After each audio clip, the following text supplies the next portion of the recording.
김정은 위원장이 전용 열차를 타고 베트남 하노이를 향하고 있습니다. 일단 열차를 탄 이유에 대해서 여러 분석들이 나오고 있는데 원장님의 생각은 좀 어떠세요? 일단 시간이 많이 걸리죠. 네. 3일 왕복하면은 6일 동안 기차만 타는 시간만 한 6일 정도 걸리는 그쵸, 시간이 됩니다. 4,000km가 넘죠. 네, 4,000km는 4,500km? 예. 뭐 그렇다 그러니까 그럼에도 불구하고 온전히 이동 시간만 일주일이 걸리는 그것을 이렇게 택한 것은 나름 이제 전략적인 판단이 있었을 겁니다. 예, 예. 우선 제가 첫 번째 판단은 일단 이목을 집중시킬 수 있겠죠. 두 번째는 이제 중국을 관통해서 쭉 오게 됩니다. 예. 중국 같은 경우 지금 춘절 지금 교통 지금 특수 기간이라 가지고 3월 1일까지는 계속 굉장히 중국에서 특별하게 이 정편하고 그런 상황임에도 불구하고 예. 이 노선을 내준 상황이죠. 예. 그 정도로 중국이 김정은 위원장이나 배려가 많다라는 것을 상징적으로 보여주는 거죠. 지난번에 센터사 때 보면은 중국 기가 있는 비행기를 그대로 보여주고 노동신문에도 그대로 실어줬지 않습니까? 예. 그래서 보이는 상징적인 의미가 있습니다. 이번에는 또 다르게 중국의 후원을 그러니까 열차를 통해서 다시 하는. 보여줬다라고 볼 수 있겠습니다. 예, 또 하나는 보면 제가 볼 때는 돌아갈 때 정도에는 이번에는 베이징을 돌려서 오지는 않았는데요. 예. 돌아갈 때는 베이징을 돌려서 시진핑 주석이나 정상회담 결과를 공유하는 그런 정상회담을 하게 된다면 실질적으로 갔다가 평양으로 돌아갔다가 다시 북경으로 가는 것 전례에 비하면 예, 예. 그렇게 하는 거 보면 시간적으로는 크게 세이브될 수도 있는 부분도 있을 겁니다. 그러면 시진핑 주석을 실제로 만날 가능성이 있다라고 좀 보시는 건가요? 지금 동선으로 보면 그럴 가능성이 높지 않겠느냐라는 생각이 듭니다. 어차피 네네. 중국을 관통해서 간다 그러면 그 차제에 볼 수 있지 않겠느냐 그런 생각이 들고 또 하나 있는데 뭐냐면은 오랫동안 평양을 비우게 됩니다. 일주일 이상을 평양을 비운다는 게 사실 북한 지도자로서는 꽤나 부담스러운 일임에도 불구하고 이번에 그렇게 단행을 한 거죠. 예, 그 예. 인도로 체제 관리에 자신 있다라고 국제사회에 보여주는 그런 전략이라고 볼 수 있겠습니다. 네, 어찌됐건 이렇게 긴 시간을 이동해서 내일 오전에 베트남에 입성을 하게 되는데 어디를 들릴 것인가 이 부분에도 참 관심이 많습니다. 어떻게 예상을 하십니까? 김창선 부장이 꼭 여러 곳을 둘러봤죠. 예. 예, 그렇죠. 반면 우리가 이제 주목했던 것 중에 하나가 이 삼성 단지, 네. 하노이에서 스마트폰. 북쪽으로 있는 그쪽에 있는 단지들을 좀 둘러보기도 하고, 호치민 묘소도 둘러보고 여러 곳 둘러봐서 아마 그런 동선 속에 포함되어 있겠죠. 네. 그러다 보니까는 좀 우리로서는 주목되는 것 중에 하나가 삼성 단지, 그렇죠. 전자 단지를 혹시나 둘러보지 않을까. 라는 생각하는데 꽤나 많은 의미가 있습니다. 북한으로서도 지금 이게 그냥 다른 나라처럼 천천히 따라가기보다 빨리 단숨에 따라잡겠다라는 경제 발전 전략을 세우고 있기 때문에 예. 그렇다면 우리의 가장 첨단 산업이고 가장 강력한 기업인 삼성을 보고 싶어할 가능성이 있어서 흑이 갈 수도 있겠다라는 생각이 수행원의 면면을 봐도 이번에 경제 시찰의 가능성이 좀 높다라고 얘기가 나오는 것 같더라고요. 네, 오수영 같은 사람이 이제 처음으로 왔죠. 경제부장입니다. 원래 오수영이라는 사람이 당에서 활동한 거 처음에도 정자공업부 국장 출신으로부터 이제 우리 정부로 노출되기 시작한 그렇게 했거든요. 예, 예. 그렇게 했다 그러면 정자공업부 앞서 이제 말씀드린 이 삼성전자하고 비슷한 맥락이 있는 그런 인물로서 경제부장을 담당하고 있는 사람이라서 가능성이 높아 보입니다. 북한에는 경제 쪽에 가지고 있는 박봉주 총리가 있고 그 밑에 이제 백세봉 부총리가 있고 그리고 와서 이제 오수용 이렇게 이제 경제 관료 핵심 관료가 있는데 그 중에 네. 한 명이 와 있기 때문에 주목해 볼 만한 그런 인물이다 볼 수 있겠습니다. 예. 자, 이렇게 김정은 위원장의 예상 행보까지 저희가 좀 짚어봤고요. 실무 협상이 지금 하노이에서 치열하게 진행이 되고 있는데 오늘 닷새째 협상이 있었는데 이게 상당히 짧은 시간에 이게 협상이 마감이 됐거든요. 좀 이런 것들을 두고 좀 긍정적인 지금 협상에서 상당히 이견을 좁혔다 이런 이야기들이 나오고 있거든요. 이 부분에 대해서 좀 어떻게 보세요? 아직까지 그렇게 긍정적으로 볼 만한 신호는 사실은 저는 미국의 언론들이나 여러 가지를 찾아봐도 그럴 만한 건 사실 보지는 못했습니다. 예. 워낙 뭐 지금 함구하고 있기 때문에 몰라서 그럴 수도 있고요. 한데 단지 우려가 되는 부분은 실무 협상을 굉장히 늦게 시작했다. 예. 사실은 실무 협상을 언제 비건이 폼페오 국무장관이 김정은 위원장에게 요구를 했냐면 10월 달에 평양에 들어갔을 때 그때 이야기한 게 실무 레벨의 협상을 하자라고 해서 김정은 위원장도 이제 그걸 받아들였거든요. 예. 그런데도 불구하고 최선희하고 비건의 만남은 계속 안 그렇죠. 이루어졌죠. 계속 만날 것이다, 만날 것이다 결국은 이야기만 이제 김영철이가 이제 워싱턴 DC 갔을 때 그 맥락에서 내가 아마 트럼프 대통령이 김영철을 만나줄 테니 예. 그 대가로 실무회담을 시작하는 모종의 이런 협상이 있지 않겠냐 생각했는데 그러면서 이제 시작한 거거든요. 불과 네. 보름 정도밖에 안 된 그런 시점이라서 예. 어느 정도까지 됐는가에 대해서는 조금 사실 이게 핵이라는 게 예. 기술적으로 매우 복잡하고 서로가 이 협상이 꽤 복잡하거든요. 주고받아야 될 것들이 그것이 그렇게 단순하게 이루어질 일이 아니어서 조금 제가 볼 때 가시적인 성과가 났다라고 제가 보기에는 조금 조심스러운 부분이 있습니다. 네, 뭐 말씀하신 것처럼 실무 협상이 늦게 시작이 됐지만 하루도 빠짐없이 만났거든요. 그렇기 때문에 얼마나 성과를 냈을지 그 관심이 좀 쏠리고 있는데 애매한 결과가 도출될지 긍정적인 결과로 이어질지 예측을 하신다면 어느 쪽에 더 무게를 두시겠습니까? 일단 지난번보다는 나을 겁니다. 지난번에 트럼프 대통령도 워낙 곤혹스럽고 또 돌아가서도 굉장히 계속 언론에서 안 좋은 평가를 받아야 했고 더욱이나 지금 같은 경우는 민주당 의회 권력이 민주당의 하원이 넘어가 있는 상황이기 때문에 더더욱이나 청문회나 여러 가지 절차 속에서 정상회담 이후에 폼페오 국무장관 불러서 많이 청문회를 통해서 많이 따지게 될 겁니다. 그런 걸 봐서라도 뭔가를 가져가야 되는 입장이라서 지난번보다는 나을 겁니다. 나을 건데 그것이 어느 정도인가에 대해서는 아마 최소한은 김정은 위원장이 공개적으로 밝힌 것들이 몇 개 있습니다. 이걸 하겠다라고 했던 것이 있는데 그 중에서 제일 주목되는 것 중에 하나가 영변 핵시설 폐기하고 그 폐기한 것에 대해 사찰 받을 수도 있다. 물론 전제 조건이 있습니다. 사항 조처가 이루어지면 라고 했던 부분인데 아마 그 정도까지는 접근할 가능성은 있겠다라는 생각이 들고요. 미국에서 원하고 있는 것은 그것뿐만 아니라 전반적인 북한의 핵 프로그램 전반에 대한 신고와 검증과 폐기와 사찰이 포함되어 있는 행동 절차 그걸 로드맵이라 그러죠. 이거 전체에 대해서라도 합의를 해내겠다. 이거 전체를 이번에 다 일일이 다 합의하지는 못합니다.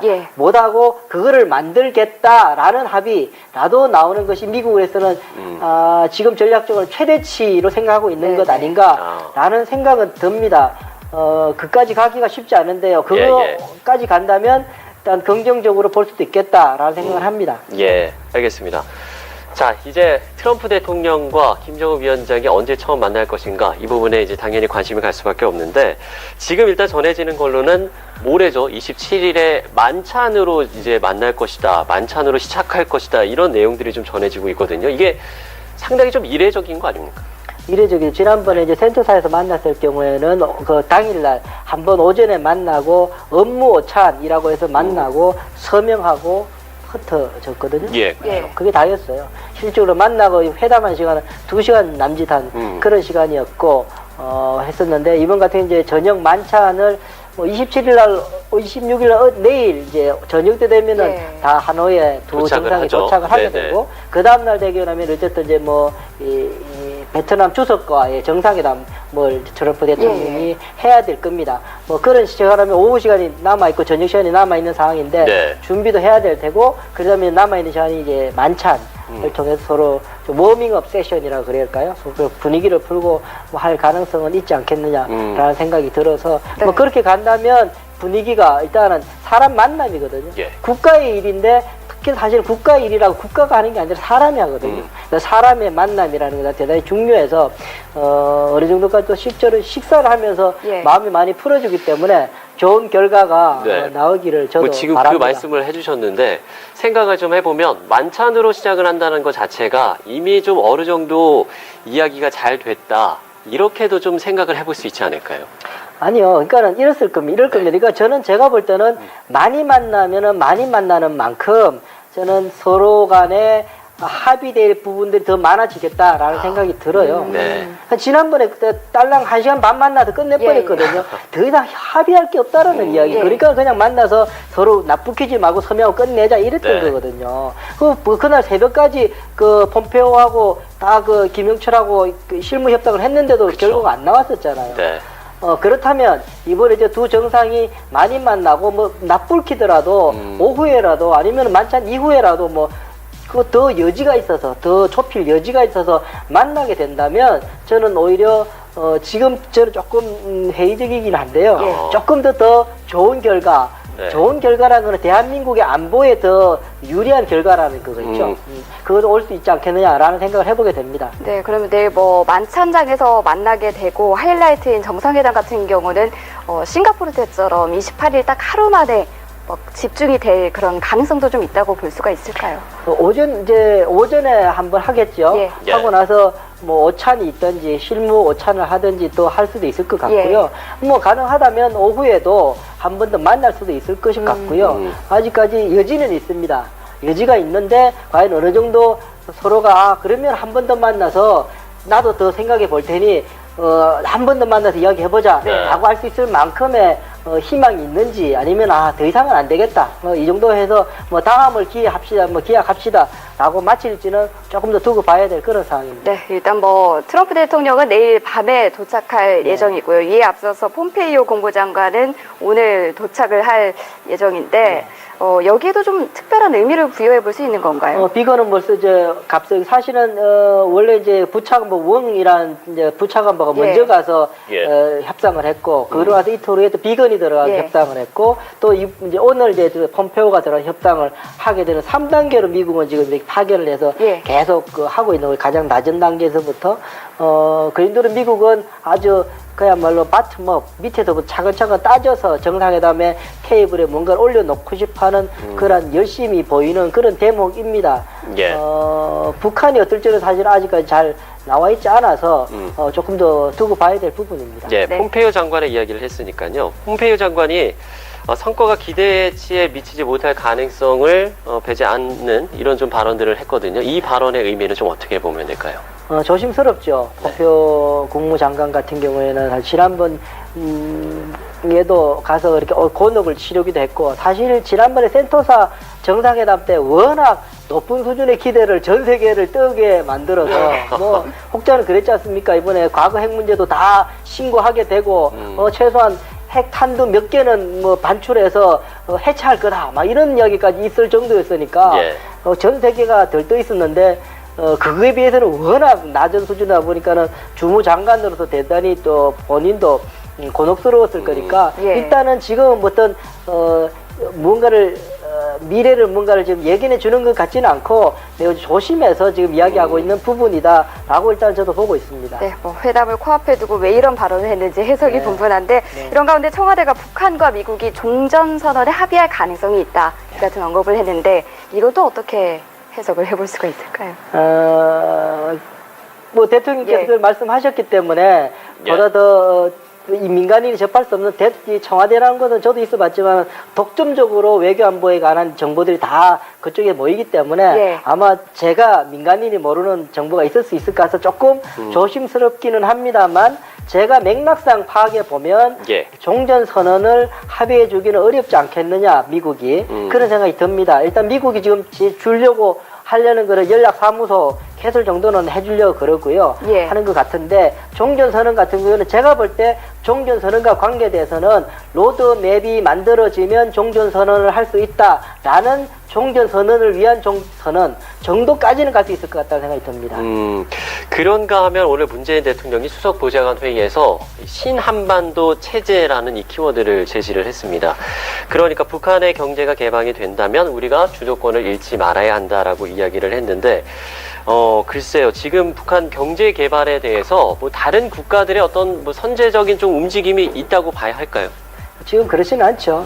그렇지 않았는데 모든 국가들이 뭐 일본도 마찬가지고 예. 뭐 중국도 마찬가지고 우리도 마찬가지일 테고 예. 스탠바이 하고 있는 거죠. 그러니까 이게 이제 장이 서면 어떤 식으로든 이제 그게 진출해서 뭔가를 하려고 그런 상황이기 때문에 그렇죠. 전 지구상에 뭐 얼마 남지 않은 사실 블루칩일 수 있는 곳이지요. 네. 워낙 폐쇄돼 닫혀 있었던 곳이기 때문에 그렇죠. 저것을 통해서 이 해양 세력과 대륙과의 연결이 되는 것이고 예. 그렇다면은 굉장히 그 큰 변화가 이룰 수 있는 부분이라서 기대가 될 수 있을 것이고 그러나 지금 대통령께서 말씀하시는 것은 당장 뭐 하시겠다는 말씀은 아니고요. 예. 그럴 수도 있지는 않고 그러나 이 북미 정상회담에서 긍정적인 이제 결과가 나와서 예, 긍정적인 결과라는 거는 북한의 비핵화 의지와 실천이 완전히 확인돼서 미국도 움직일 수 있을 만큼의 신호겠죠.